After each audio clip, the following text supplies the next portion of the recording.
Questa è la soluzione che secondo me dovrebbe essere presa in considerazione da tutti i cittadini.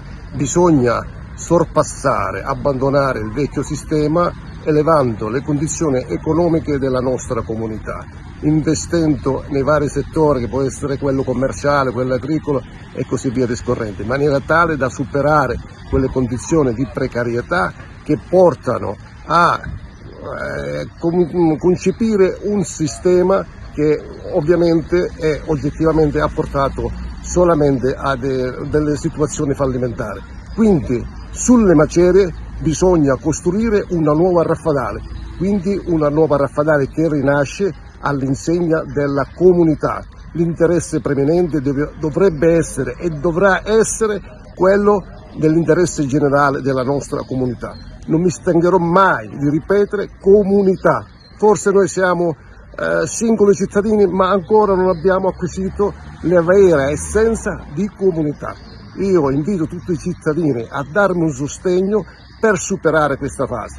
Forse esagero, però la prossima tornata elettorale dovrà decidere quale sorte dovremmo dare a Raffadali, se continuare col vecchio sistema oppure Raffadali rinasce.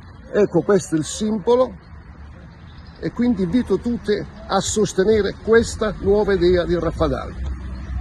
I giovani saranno chi voglia intraprendere qualsiasi attività, sia commerciale, artigianale e così via discorrendo, dovranno essere supportati da professionisti a carico del comune che individueranno le strategie adatte per poter intraprendere e quindi creare immediatamente una ricaduta occupazionale in virtù dell'idea presentata, che sarà vagliata dai professionisti e quindi sarà consegnata chiave in mano l'idea e quindi poter iniziare a produrre reddito.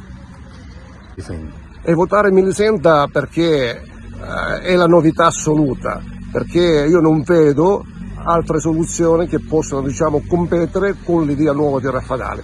Quindi Raffadali rinasce anche in questo senso, cioè votare per chi ha le idee per migliorare le condizioni generali della nostra comunità.